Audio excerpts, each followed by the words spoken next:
Hello my friends and welcome back. You know what day is it? Can I hear it? Yes, it's hump day. Yes, the spine of the week have been broken. I'm glad. And to begin this video with a good emotion, with a smile, because this is important when watching sad news. You gotta have positive emotion, otherwise you would just depress the hell out of you. I bring you Putin accepting his new term as president, or should I say as dictator, up until 2030. This is him accepting the new presidential honors. Tiny Putin, look at him! So small, little tiny Putin. What? I was not ready for that. I'm sure you also not. It's the best way to begin hump day. But my friends, now we continue with all seriousness with the military news, and this time I'll quote the Russian head of intelligence, whose name is Serhiy Narushkin, which is weird because Serhiy is a fully Ukrainian name and he's a Russian head of intelligence. So, what? Is he a traitor? What's going on here? Well, anyway, he says that France is already preparing a contingent of 2,000 troops to be sent to Ukraine. This is the opinion of the head of Russian intelligence. So they are really afraid of France after Emmanuel Macron made his 180 degrees turn to be super aggressive against Russia, which I really respect. You know how the French answered to this? Oh, supposedly the French are sending 2,000 troops. The French answered like this, it's perfect. France itself can field a division of 20,000 troops within a month for a coalition with other partners and can even command a group of 60,000 coalition soldiers if one is created. So it's the Russian intelligence chief was like, okay, we know French are sending 2,000, and the French like, oh, merda, we can send 20,000 if we want to. So this French reaction and aggressive tone towards Russia is perfect because it shows that we are not to be messed with. We will do what we want. We send 20 or 60,000 if we want, and it's not Putin's game. Now we make the rules. This is the communication and the only way you can communicate with Russia, through force and power.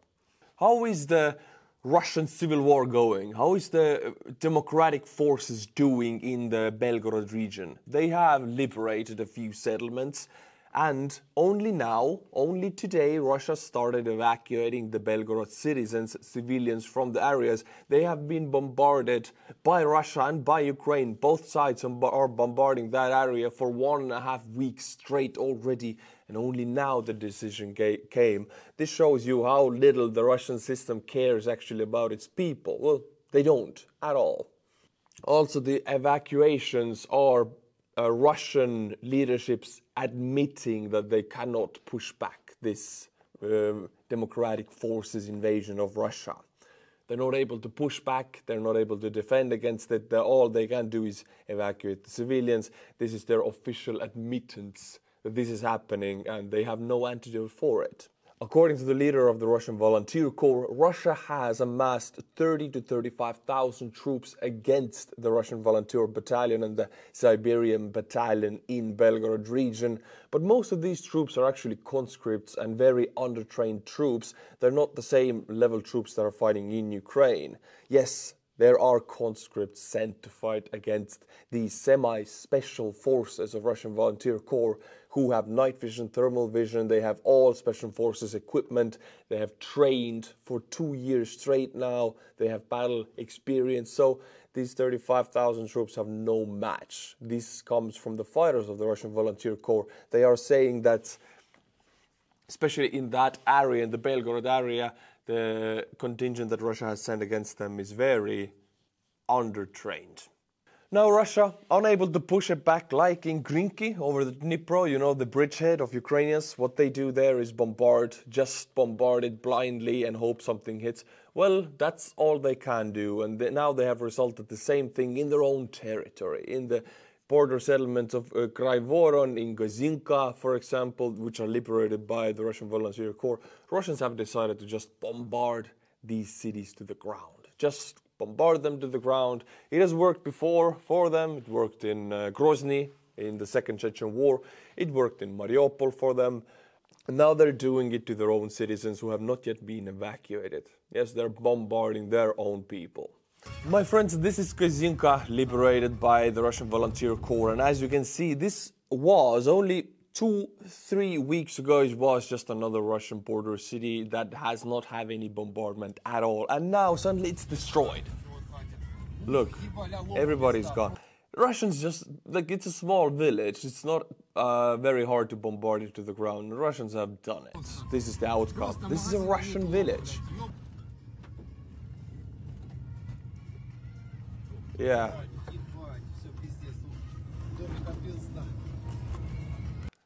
Only now they started evacuating people from this settlement and around it. Well, they cannot evacuate from this settlement because it's under Russian democratic forces. Now, my friends, this is a house in Belgorod, and what you see sticking outside of that wall is a Russian Pantsir S air defense system missile. This is a solely Russian system. Ukrainians don't use them, or if they use them, they have captured them from Russia. But this is mostly wielded by Russia in this war. And the missile is in a Belgorod house. It's a Russian city. That means Russia is shooting air defense missiles into Belgorod for some reason. Or if it fell down, that's also very bad, showing that Pantsir S is, the missiles are not staying in there for very long. Whatever the case is, it's really bad that Russian-owned system ammunition is stuck in a Russian house in Belgorod. This is not good at all. You can hang a little Russian flag on it if you want to. My friends, now I will summarize the Ukrainian attacks against Russian oil refineries. We have some summarizing numbers, like percentages and how many barrels per day have been eliminated of Russian oil refining capability. It's just so pretty. It's so beautiful. It's the most effective and efficient Ukrainian air campaign against Russia throughout this war. It only lasted for 1 week, and 9 refineries were knocked out cold within 1 week. Every day, even some days, 2 refineries were hit. The latest series of UAV attacks against Russian oil refineries already made a significant impact.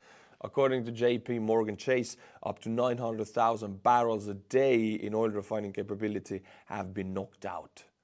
Or knocked out cold, I think they wanted to say. Almost 1 million barrels per day. Now this is, even for Russia, this is a huge percentage of their entire capability. Repairs will take weeks, if not months. I mean, this war is going on and Russia is sanctioned. I would guess these repairs would take months, if not over a year at least. And only when spare parts are available. Russia tries to compensate this by exporting more crude oil, but this will bring a new set of problems, which I'm sure will unfold very soon. Considering the fact that the Ukrainian air campaigns struck 9 Russian refineries within only 1 week, beautiful. The success of this operation cannot be overstated. Even though the air campaign is still at an early stage, it has already evolved into a huge headache for the Russian regime. The financial losses are substantial and the cumulative after effect cannot be measured at this stage. But we already know the percentage. It is close to 20%. It's 17 actually. Ukraine has eliminated 17% of entire Russian oil refining capabilities within a week. And if you know how much money Russia makes by exporting oil products and diesel and petroleum fuel products, well, they don't export diesel and petroleum now because of the ban, because of the tax against refineries, but they make well over 100 million. Now, if you take 17% out, then every day Russia lost about 20 million, 1/5, close to 20. 20 million a day, which adds up a month. I'll just do very crude calculations here. 20 times 30. That's 600 million a month times 12. That's 7.2 billion a year. Within 1 week, Ukraine has taken that money out of the Russian budget because they simply cannot make the product they used to. They cannot make that much. They cannot refine that much oil anymore. It is beautiful. Ukrainian intelligence reports now that they have information that Russia plans to send their Pantsir S air defense systems from Ukraine to defend oil refineries deep inside Russia. This is excellent news for Ukraine. Even if they couldn't attack the refineries anymore, this means Russia will have a lot less concentration of air defense capabilities in Ukraine. Any Russian capability lured away from the Ukrainian fronts is a huge victory for Ukraine. If they are able to attack Russia in the depth, luring Russian air defense away from Ukraine into the depth of Russia, where they might be quite useless for most of the time. This is hooray for the Ukrainians. They can again use their choppers and their planes. So whatever happens, if they don't move these Pantsires into the depths to defend the refineries, then Ukraine will just keep destroying the refineries. Any kind of outcome with this is excellent for Ukraine. It's so bad for Russia. Now, my friends, I just want to make a little proud moment for myself being a citizen and representative of Estonia, a democratic country, and each citizen represents the country with their collective responsibility. So I have voted, so I'm responsible for Kaja Kallas being my prime minister, and she is the reason why Estonia allocates 0.25% of GDP to Ukraine military every year. So Estonia has allocated about 33% of our entire military GDP to Ukraine, but in addition to the entire country's GDP, we have just set a fixed percentage. Most countries just send 100 million here, 100 million there, but we in Estonia, we have a fixed percentage that we will send to Ukraine, and it's huge compared to other countries' GDP percentages. 0.25% each year. Now, if every country in NATO would do that, Ukraine would win tomorrow. If you add up these percentages, the money and the weapons capabilities, this would be insanely huge. Unfortunately, only Estonia does it right now. If you're from any other NATO country, you as a democratic citizen of that country have the right to influence the politicians, then guide them to the knowledge of allocating a fixed percentage of GDP to Ukrainian victory, because each of us in the Western Europe is affected by this war. We will choose to win or we will choose to lose. We have the choice. My friends, now I'll touch a topic that I haven't touched for a year. I remember reporting on that last year when the war was going on in Armenia and Azerbaijan. The area Nagorno-Karabakh, Azerbaijan attacked Armenia. They defeated Armenian forces extremely fast. They also have Turkish Bayraktars, which were very effective, and they took back Nagorno-Karabakh. Now, Armenia is in CSTO, which is like the Russian NATO, basically. Collective Security Treaty Organization. It's a pointless thing. It's a pathetic NATO copycat. Russia is supposed to guarantee Armenia's territorial integrity, which they didn't do because they were fighting in Ukraine, meaning Azerbaijan just beat the hell out of Armenia. The fact that Russia was not able, and it's in their backyard, not able to guarantee a peace and the absence of war in their own backyard shows us their hugely diminished capabilities. Now, Armenia and Azerbaijan are back at it again. Armenia is done with Russia, they're done with CSTO, and they want to go towards NATO and Europe because Russia did not guarantee their territorial integrity. So they're moving towards NATO and Europe. Russia doesn't like that. Now, Russia does not have any real military capabilities to just go into the country because they're all focusing in Ukraine. What they can do is just allow Azerbaijan to attack Armenia. Because NATO and Europe are not accepting Armenia, then Armenia doesn't have really anywhere else to go than look back to Russia for help. And Azerbaijan is planning to attack Armenia. Their biggest ally, Turkey, is also semi-allied with Russia and semi-allied with West. And there are information that Putin has gotten a green light from Erdogan, the Turkish dictator, for Azerbaijan to attack Armenia. Russia is not going to help Armenia, meaning Armenia will be in such a bad situation that they will need to go back to Russia. So this is a huge geopolitical chess game being played. I know this is crazy information, but this is how it pans out. Alliances, it's full Game of Thrones. This is supposed to happen in a week or two. If this happens, Azerbaijan will attack Armenia, and Armenia doesn't have anywhere else to go because NATO and Europe are focused also on Ukraine right now. They would have to go back to Russia, and Russia is really happy about that. I know this was a lot. I'll try to keep it simple next time. Now, my friends, I'll quote you the Polish president Andrzej Duda. I don't know if I'm saying the Andrzej or Andrzej, which one is correct. The Polish president says that we should increase the required threshold of NATO countries' defense spending from 2 to 3%. And I fully agree. Estonia has plans to allocate 4% of the GDP to military spending. Poland has planned to get to 5%. Estonia and Poland will be the highest military spending nations in entire NATO. Yes, you heard correctly. Estonia, an incredibly small Baltic country or Nordic country, whichever you want to list it to, and Poland. We will be in the top spenders by percentage in NATO, even more than America. But of course, they're so insanely rich that therefore something percent is like the biggest in the world. The thing is, every country, like NATO countries, are slowly waking up now. I mean, Norway is going to 2% only now, and Denmark. Now I think it should be 3%. War is going on in Europe, and Russia will want to attack NATO countries in the future. So it is not about deterrence anymore. It is about brute force. The brutality of just having these weapons to destroy anything that comes over the border. It's not about diplomacy and frightening the enemy. Now it's just the pure power of destruction.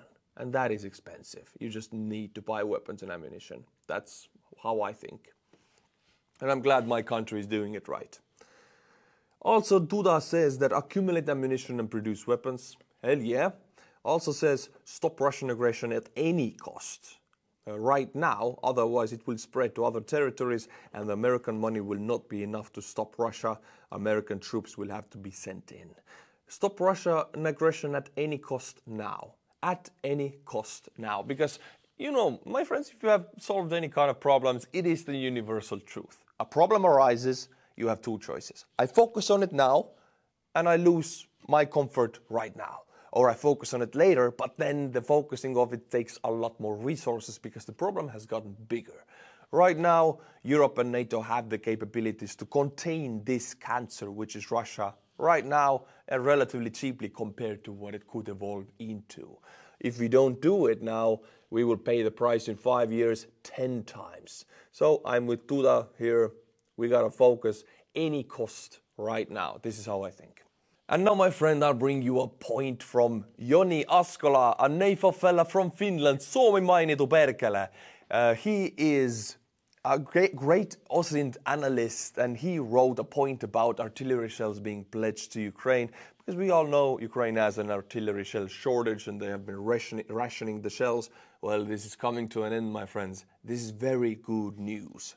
You have all heard about the Czech-led initiative about 800,000 shells being bought to Ukraine, and Ukrainians have only been able to shoot 2,000 per day, while Russians are shooting 10,000 per day.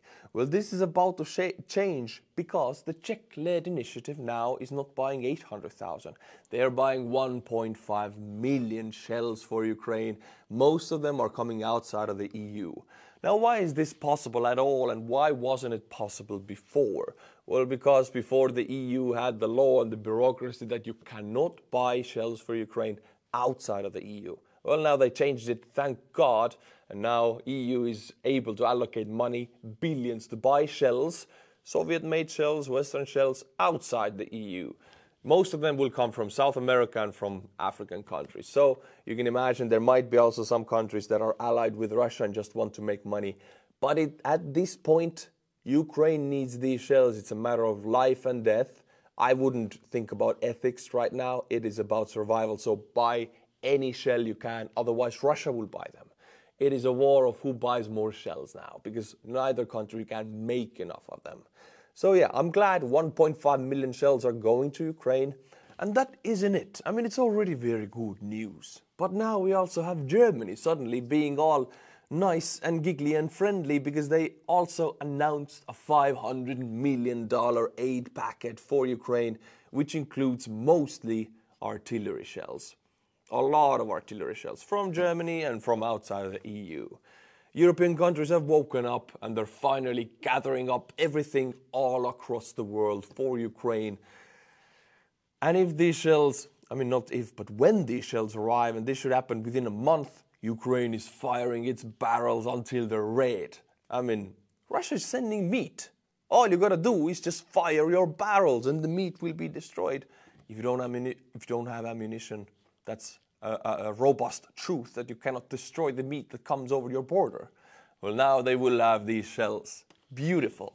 Now, Russia knew that Ukraine was facing this very bad period. First of all, United States aid stopped. Second of all, shells, shortage. Ukraine has to ration.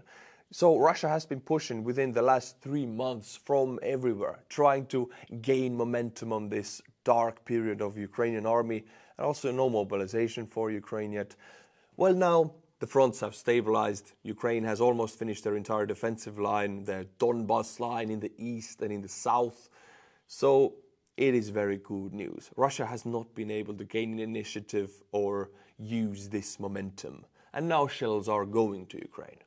And now, my friends, hump day, buy me a coffee, name butchering going on. Happy Wednesday to you. And are you ready for your name to be butchered and destroyed to oblivion? Let's go, my friends. Katrina. Yes. Jens Erik Hoverby. Toivo Mak. Olena Tulenko. Easi NC. Harold. Christopher Mahon. If you like my channel, then buy me a coffee, link is in the description below. If you become a member, I'll be killing your name with my Estonian pronunciation. Until my next video, my friends, which will be tomorrow, subscribe and push the bell notification and be back. Slava Ukraini and bye-bye.